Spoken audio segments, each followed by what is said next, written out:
Hi guys, new helmet, so I'm trying out the mic and the camera setup. I'm not sure what it's going to be like. I'll probably post it anyway, but make some adjustments later. I don't normally sort of have an idea exactly what I'm going to say when I go out and do my vlogs. I tend to wing it. But today I wanted to do a vlog that I hope is going to sort of prompt a lot of people to leave me a response, either in the comments section or a video response, whichever way you guys want to do it. I'd appreciate responses, because I'm going to call this vlog Am I the Only One? And in this vlog I'm going to confess to you guys some pretty stupid things that I've done since I've been biking, and all I'd like to know is, am I the only one that's done these? If I am, then it makes me feel worse, but if I'm not, then I don't feel quite so bad. So come on guys, confession is good for the soul. So the first one I've actually already confessed to. If you watch my vlog Bikers A to Z, I made up a poem using the letters of the alphabet in order, and when I got to K I said make sure it's out, kickstand, make sure it's out. About 7 or 8 years ago I'd been out for a ride and I rode past the house, engine revving. My son came out to meet me. He was too young to ride himself at that point. He came out to meet me. I rode down the end of the road, turned the bike round, came back to where he was standing, turned the bike off, didn't want to look uncool in front of my son, so I just flicked the kickstand out, started to lean the bike over. Now, I don't know if I was too close to the curb, whether there was a stone in the road, whether I just simply didn't kick it out far enough, but the bike started to reach an angle where I realised the kickstand wasn't there.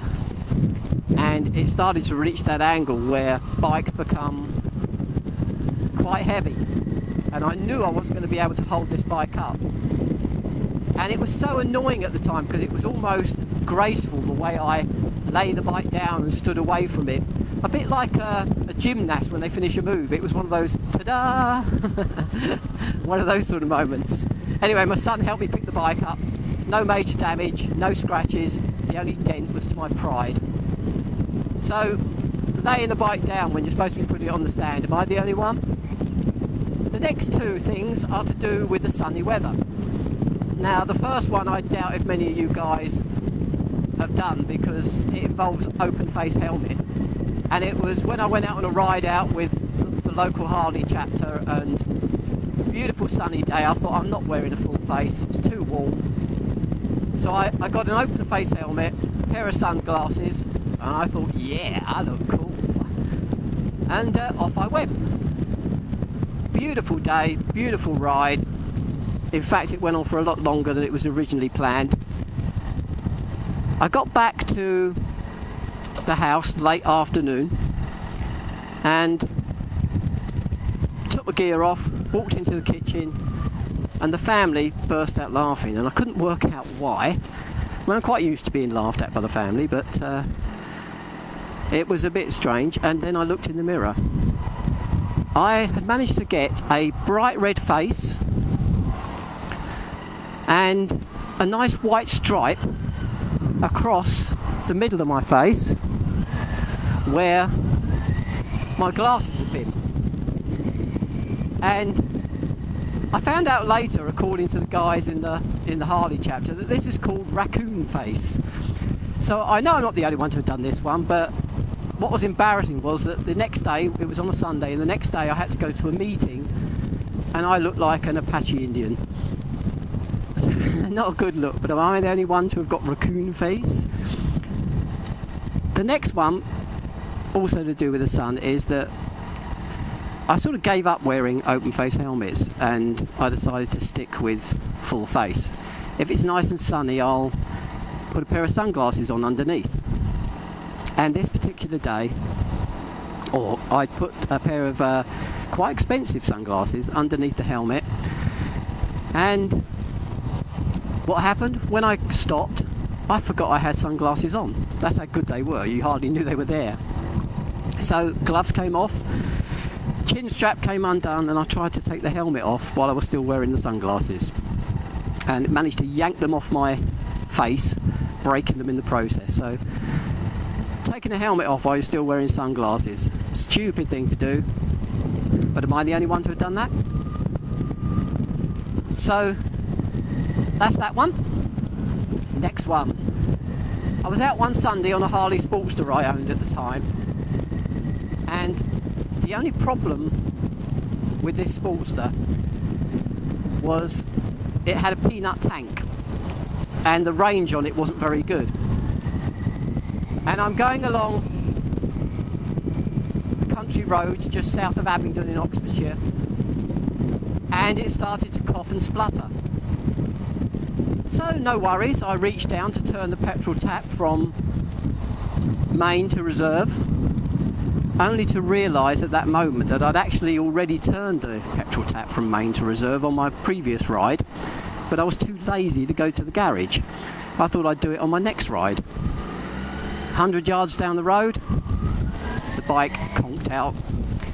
So I ended up phoning up my family and asking them to bring me fuel. And I waited about an hour before they arrived. And on a positive note, are you going to indicate or are you just stopping? What a Wally. Indicate.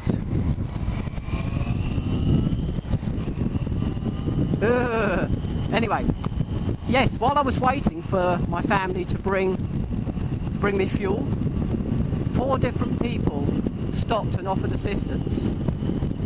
2 guys on sports bikes, which was quite surprising as I was on a little Harley. A guy on a Harley and a guy in a car who was a biker that was using his car that day. So it just goes to show what a great bunch of guys you all are. But what a Wally for running out of fuel. Am I the only one?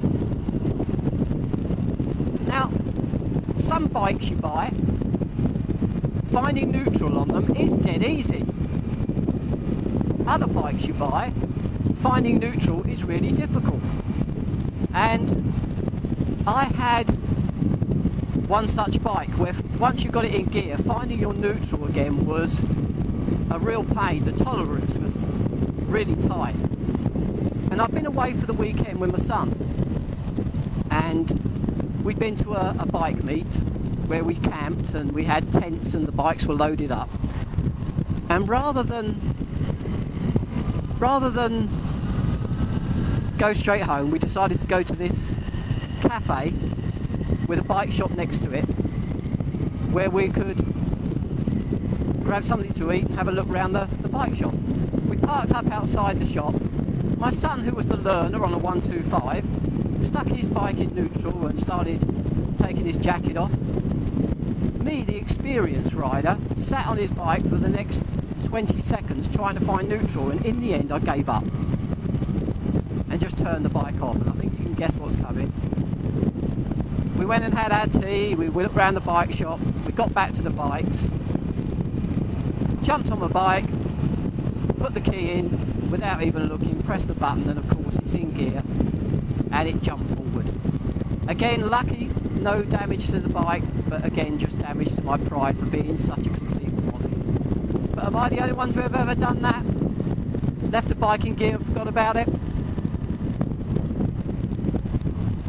So those are my am I the only one moments.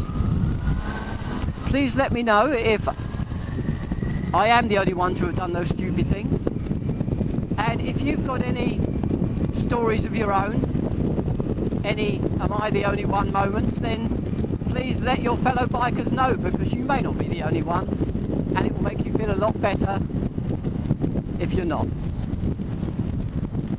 So if you're a biker, ride safe. If you're not, be safe. And I don't know if you can see, but the rain is just beginning, but I'm only about 4 or 5 miles from home now, so hopefully I will stay dry. Catch you next time, guys. Thank you.